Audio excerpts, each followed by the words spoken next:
E olha, a última reportagem da série Advocacia, o Pilar da Democracia, vai desmistificar o trabalho de um advogado criminalista. Muita gente pensa que esse profissional só defende bandidos, mas o conceito é bem diferente. No Estado democrático, não podemos ter mais esse pensamento. A gente precisa ter a convicção de que todos têm sim direito à defesa. Vamos ver?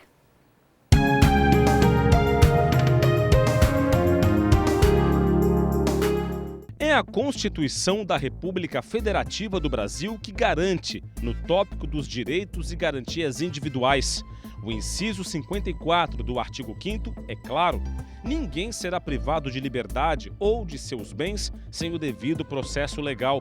No inciso 55, outra mensagem clara: aos litigantes em processo judicial ou administrativo e aos acusados em geral são assegurados o contraditório e a ampla defesa, com os meios e recursos a ela inerentes. A defesa é considerada um dos mais importantes avanços civilizatórios da sociedade humana. Séculos antes de Cristo, já existia a noção de que ninguém pode ser julgado sem antes ser ouvido. O direito de defesa é um dos principais alicerces da ordem jurídica, da vida civilizada. Sem ele, só haveria espaço para a arbitrariedade. Quando o processo é instaurado, já se tem uma ideia de que o sujeito é culpado. Então, se ele não puder se expressar através de um defensor técnico, a tendência é que no final ele seja condenado. E muitas vezes por uma pena maior do que deveria, ou às vezes por uma conduta mais grave do que efetivamente corresponda ao fato que está sendo perseguido pelo Estado.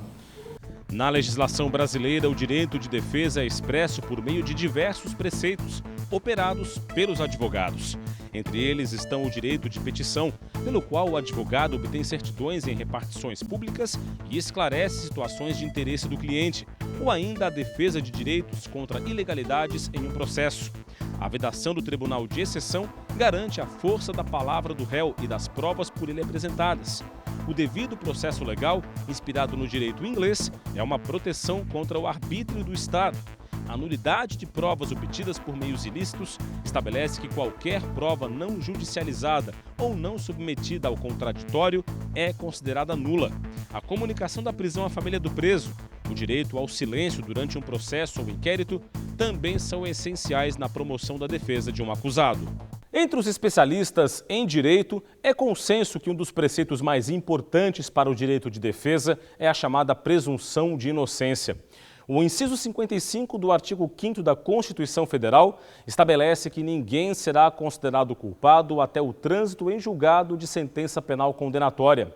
É este instrumento que garante ao acusado um julgamento digno e justo pelo ato praticado.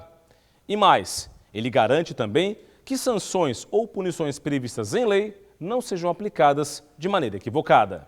Para que o direito de defesa seja exercido, é fundamental a participação do advogado no processo.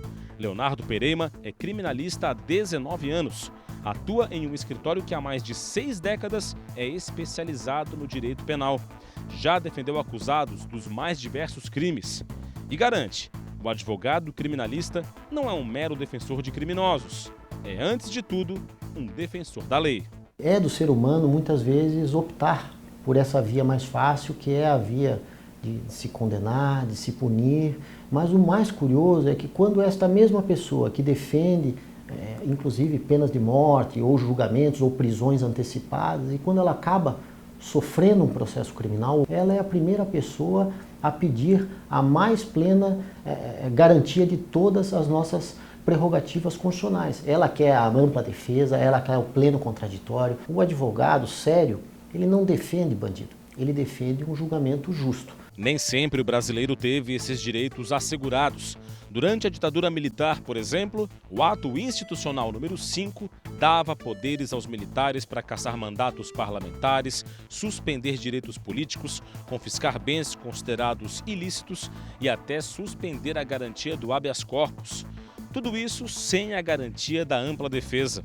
Só que mesmo nos tempos atuais, de liberdade e democracia, ainda existem condutas que caracterizam o cerceamento de defesa e que precisam ser combatidas. Muitas pessoas entendem que o advogado criminalista defende o crime, mas na verdade isso é uma visão equivocada. O que o advogado criminalista defende é a correta aplicação da lei, porque muitas vezes se imputa ao sujeito um fato mais grave ou o sujeito acaba recebendo uma pena muito mais elevada do que deveria pela conduta que praticou. O nosso trabalho é simplesmente garantir que a pessoa que está sendo acusada tenha, no seu caso, a aplicação correta da lei. É importante, então, que a sociedade tenha isso em consciência e busque preservar ao máximo essas garantias que nós todos conseguimos com a edição da Carta Republicana de 1988, a fim de que nós não tenhamos um retrocesso no Brasil e não voltemos àqueles tempos negros, aqueles tempos escuros da ditadura, onde pessoas eram presas,